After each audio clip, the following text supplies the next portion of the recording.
हम एक IT company के ऊंचे टावर में 7वीं मंजिल पर काम कर रहे थे। दरअसल हमारी एक मंजिल पर कम से कम 100 लोग थे, लेकिन रात के 11 बज चुके थे।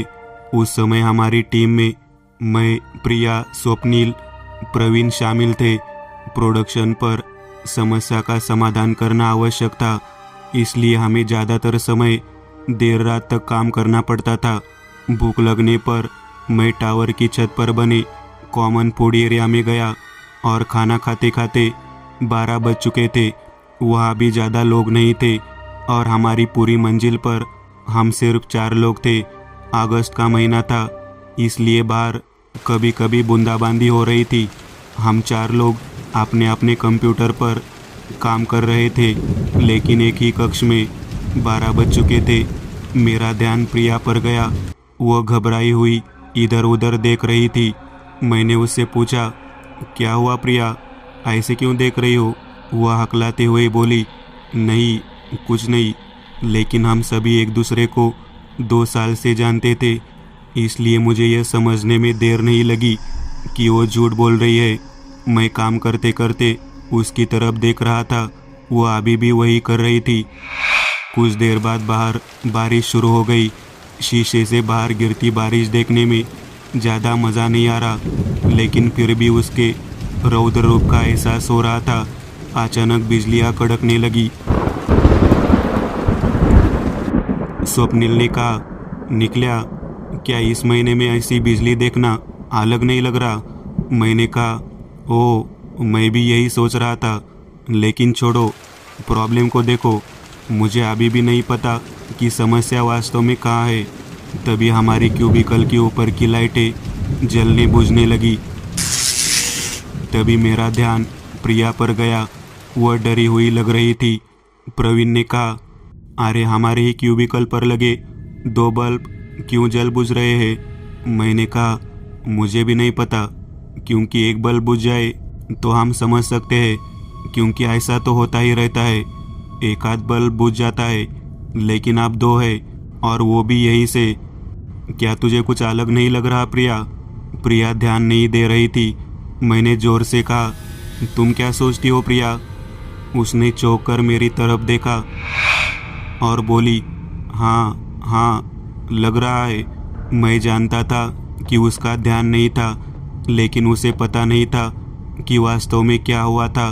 वो बल्ब जल बुझ रहे थे। मैं काम पर ध्यान नहीं दे पा रहा था, इसलिए मैंने जाकर उस बल्ब को बंद कर दिया और फिर से आकर बैठ गया। कुछ देर बाद बल्ब फिर से जलने बुझने लगा। प्रवीण ने चौंकते हुए कहा, तूने बटन तो बंद कर दिया ना, फिर दोबारा ऐसा क्यों हो रहा है? अरे हाँ मैंने बंद कर दिया, वहाँ देख, दोनों बटन बंद है। इस पर स्वप्निल ने कहा, अरे उसे जाने दो, तुम काम पर ध्यान दो। अगर ये समस्या नहीं सुलझी तो कल मैनेजर सिर पर नाचेगा। हमने फिर से काम पर ध्यान केंद्रित किया। रात का 1 बज चुका था। प्रवीण को लगा कि कोई उसके बगल में खड़ा है। उसने अपना सिर उठाया और उधर देखा, वहाँ कोई नहीं था। उसने फिर अपना सिर नीचे कर लिया। वह चौंक गया। उसने अपने कुर्सी के पास काले पैर देखे। वह घबराकर कुर्सी धकेलते हुए उठ गया। मैंने उससे कहा, क्या हुआ, तो ऐसा क्यों कर रहा है? उसने बताया कि क्या हुआ। मैंने कहा, ओ रात हो गई है, तुझे नींद आ रही होगी, इसलिए तुझे ऐसा कुछ महसूस हो रहा है। इस पर उसने कहा, अरे नहीं निकला, सच में वहाँ कोई था। हम इतनी बहस कर रहे थे, लेकिन प्रिया कुछ नहीं बोली, फिर भी डरी हुई सिर नीचे करके बैठी रही। अचानक बाहर बिजली कड़की। हमारे कक्ष के ऊपर के बल्ब बुझ गए और प्रिया की कंप्यूटर स्क्रीन चालू बंद होने लगी, लेकिन अब वो रोने लगी। उसे रोता देख हम सब उसकी मेज के पास आए। मैंने कहा, क्या हुआ, रो क्यों रही हो प्रिया? वो कुछ नहीं बोल रही थी। मैंने उसकी कुर्सी हिलाते हुए फिर पूछा, बताओ क्या हुआ? वह रोते हुए बोली, वो यहाँ है यार। मैं, स्वप्निल और प्रवीण एक दूसरे को देखते रहे। हमें कुछ समझ नहीं आया वो क्या कह रही थी। स्वप्निल ने उसे फिर पूछा, तुम वास्तव में क्या बात कर रही हो प्रिया? कौन आया है? हमें हमारे अलावा कोई नहीं दिख रहा है। प्रिया कुछ नहीं बोली। मैंने ज़ोर से कहा, क्या हुआ प्रिया? मैं तुम्हें बहुत देर से देख रहा हूँ।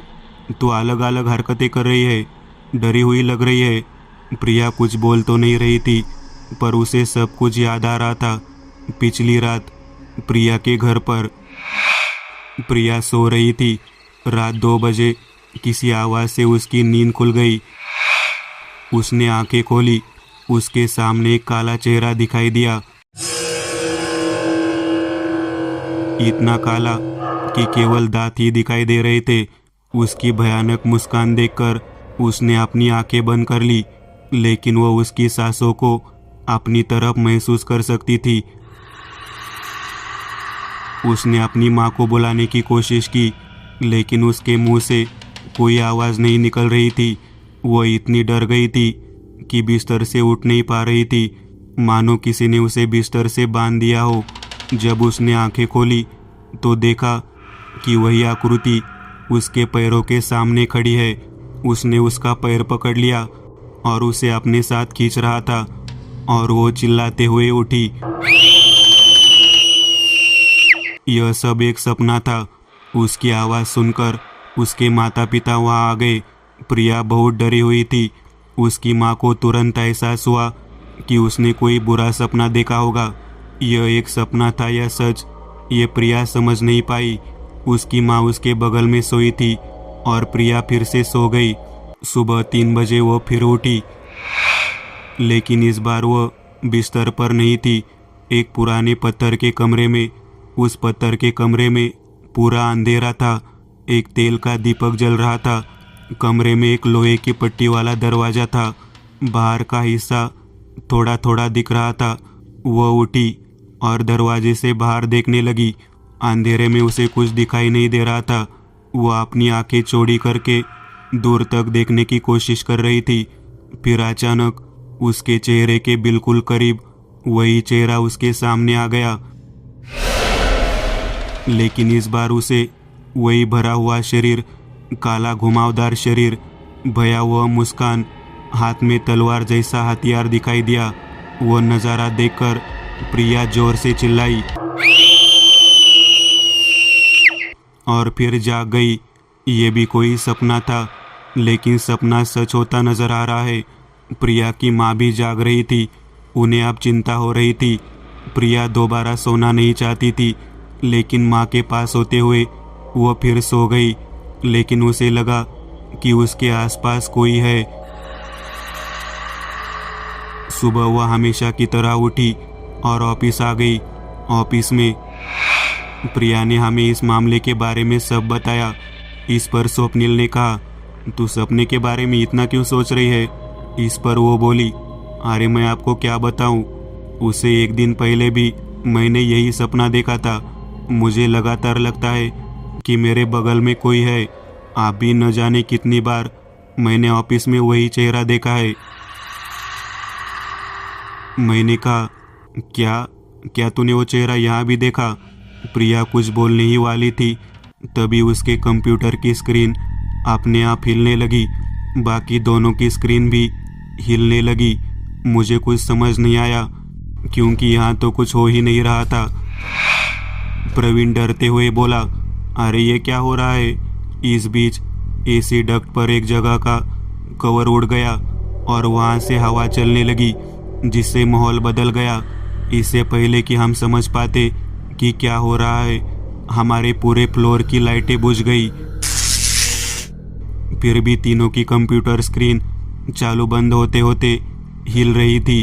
हम घबराकर बाहर भागे, बरामदे में आए। लिफ्ट बंद थी। हम सीढ़ियों से नीचे भागे, 3 मंजिल नीचे भागे। अचानक मेरा ध्यान सामने लिखे फ्लोर नंबर पर गया। उस पर लिखा था फ्लोर 7। मैंने सबको दिखाया।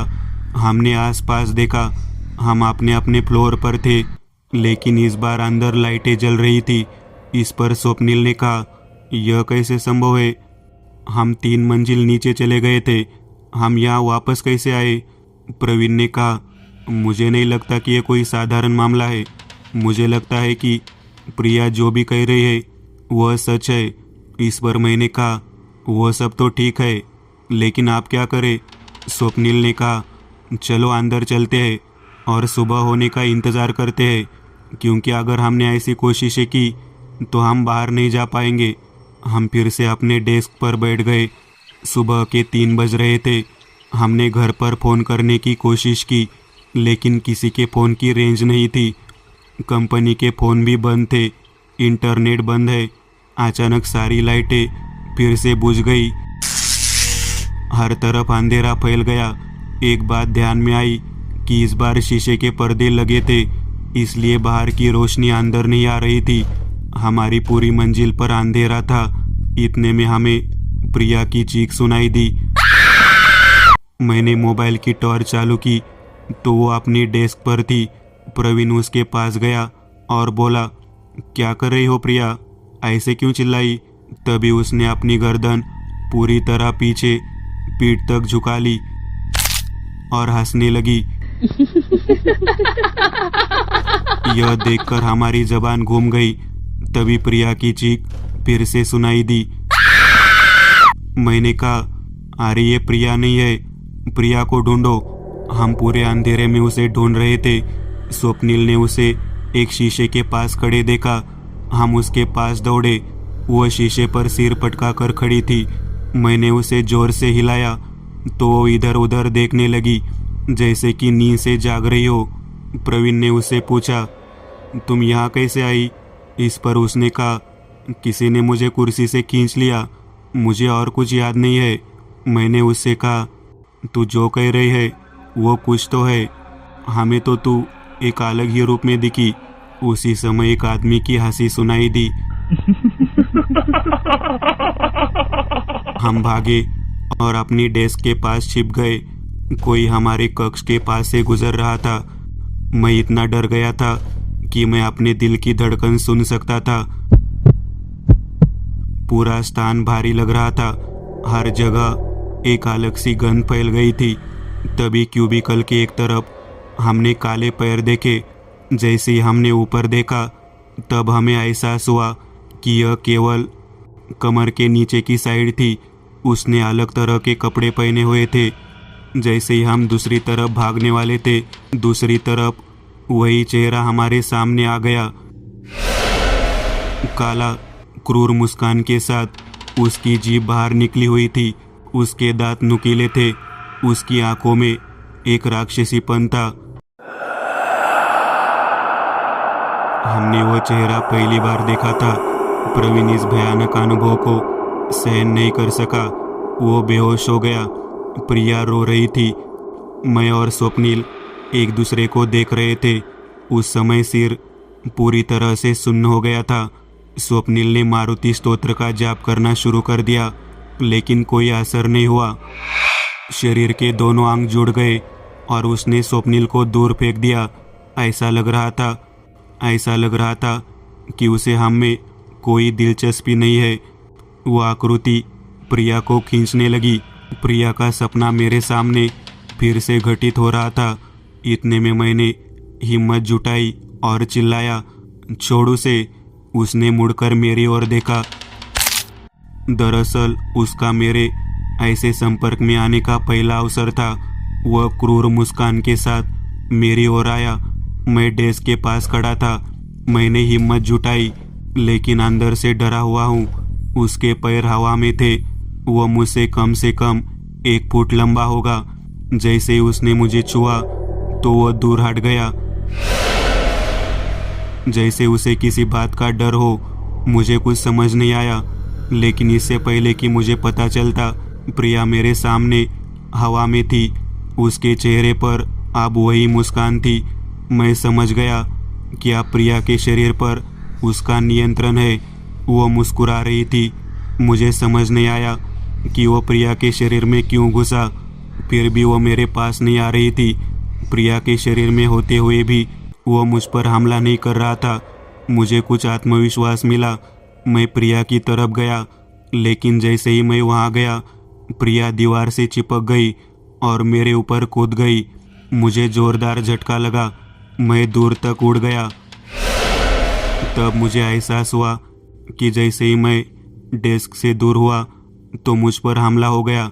इसलिए जो कुछ भी मुझे इतने समय से बचा रहा था वो मेरे पास नहीं था, वो मेरे डेस्क के पास था। मैं डेस्क की ओर भागा, तभी किसी ने मुझे पीछे से उठाकर पटक दिया। मैंने प्रिया की तरफ देखा तो वो बेहोश थी। मैं जोर से गिरा, मेरे पैर में चोट लगी। जैसे ही मैं उठा तो मैंने देखा कि प्रिया को कोई खींच रहा है, लेकिन अब मैं उस शख्स को नहीं देख पा रहा था। लेकिन अब मैं अपनी डेस्क पर पहुंच गया। मैं देखने लगा कि मेरी डेस्क पर क्या है, लेकिन मेरी मेज पर संभाजी महाराज और उनकी मुद्रा की केवल एक तस्वीर थी और बाकी काम के कागजात से भरी हुई थी। मुझे समझ नहीं आया कि वो आत्मा या जो कुछ भी है संभाजी महाराज से डरता होगा, लेकिन अब सोचने का कोई मतलब नहीं था। प्रिया को बचाना जरूरी था। मैं वो फोटो हाथ में लेकर प्रिया की तरफ बढ़ा। अचानक वो प्रिया को खींचते हुए रुक गया।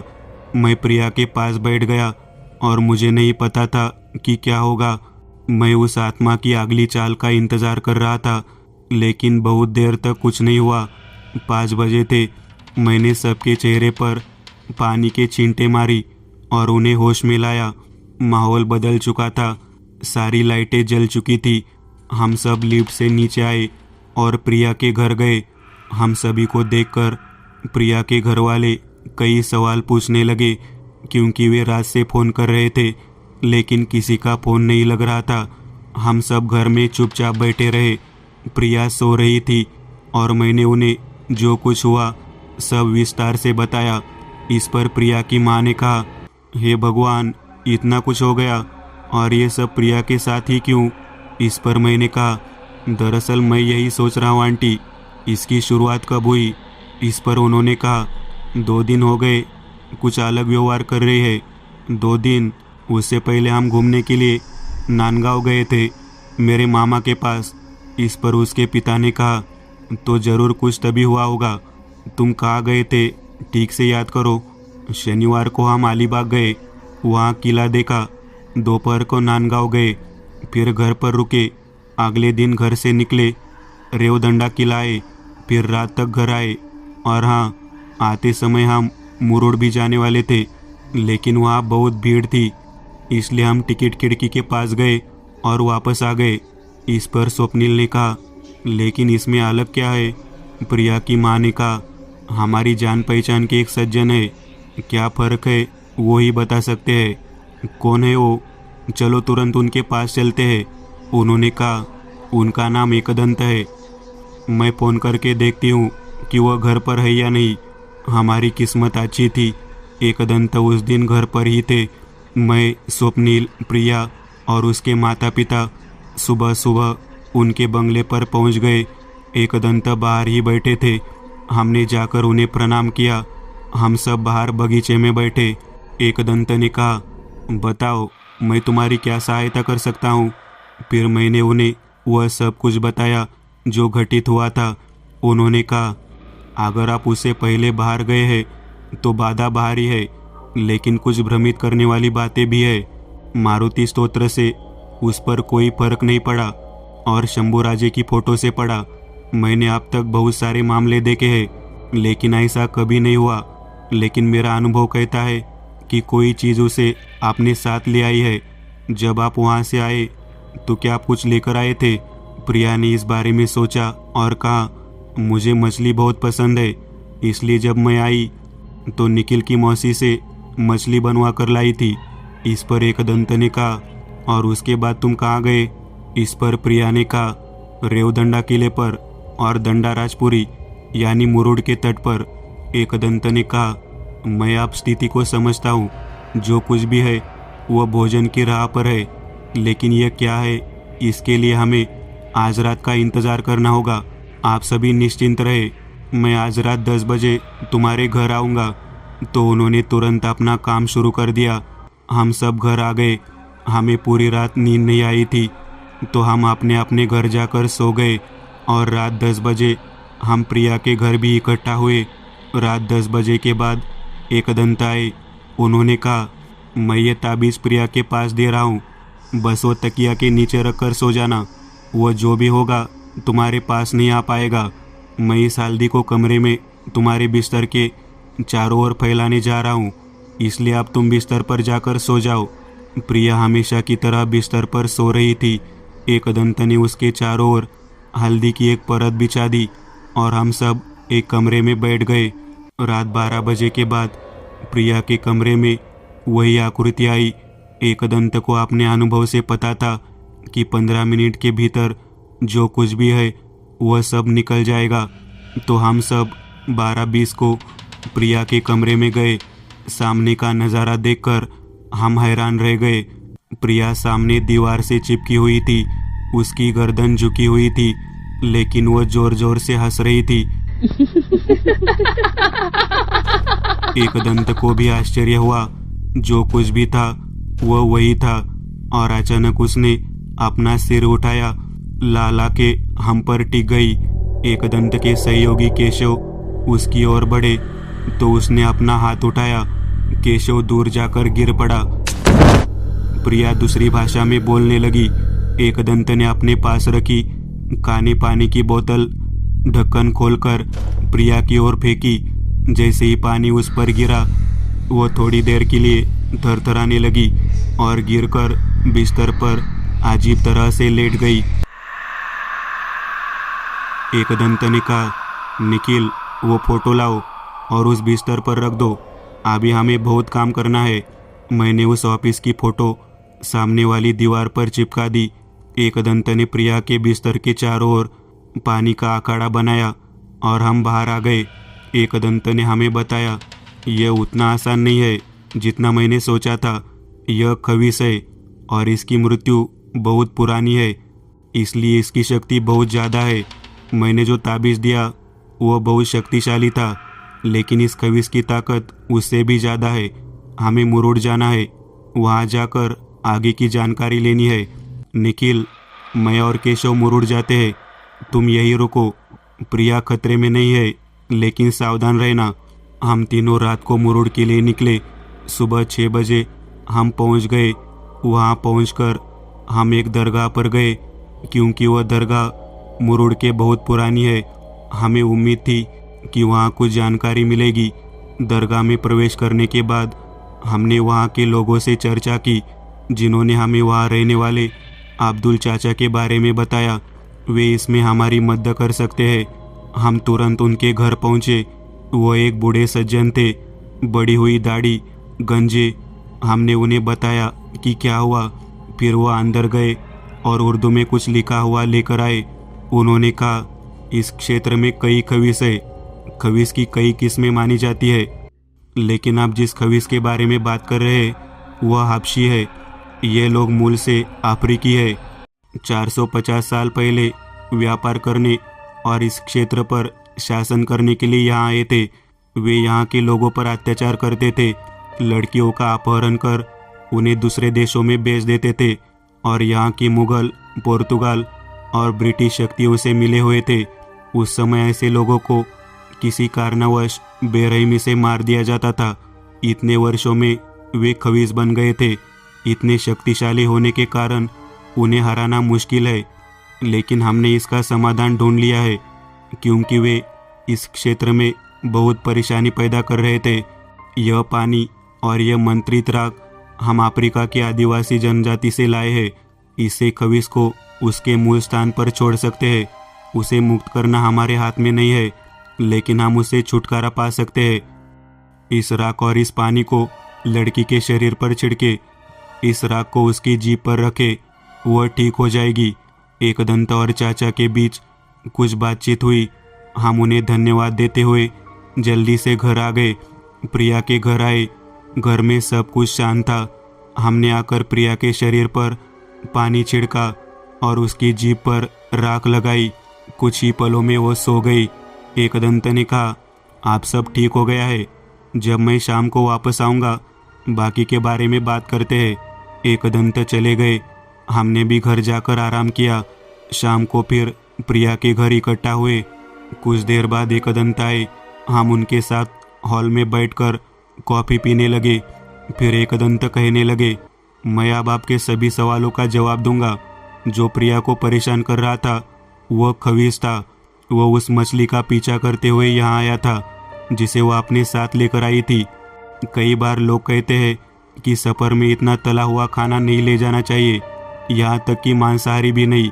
आत्मा ऐसे खाने को फॉलो करती है और प्रिया के पास तला हुआ पापलेट था, तो आपने उस खवीस को मानो खाने के लिए निमंत्रण दिया हो। उस खवीस ने उसका पीछा किया और प्रिया ने पापलेट खुद खा लिया। उसकी इच्छा उसमें खो गई और प्रिया ने उसे खा लिया, इसलिए वो प्रिया को परेशान करने जा रहा था।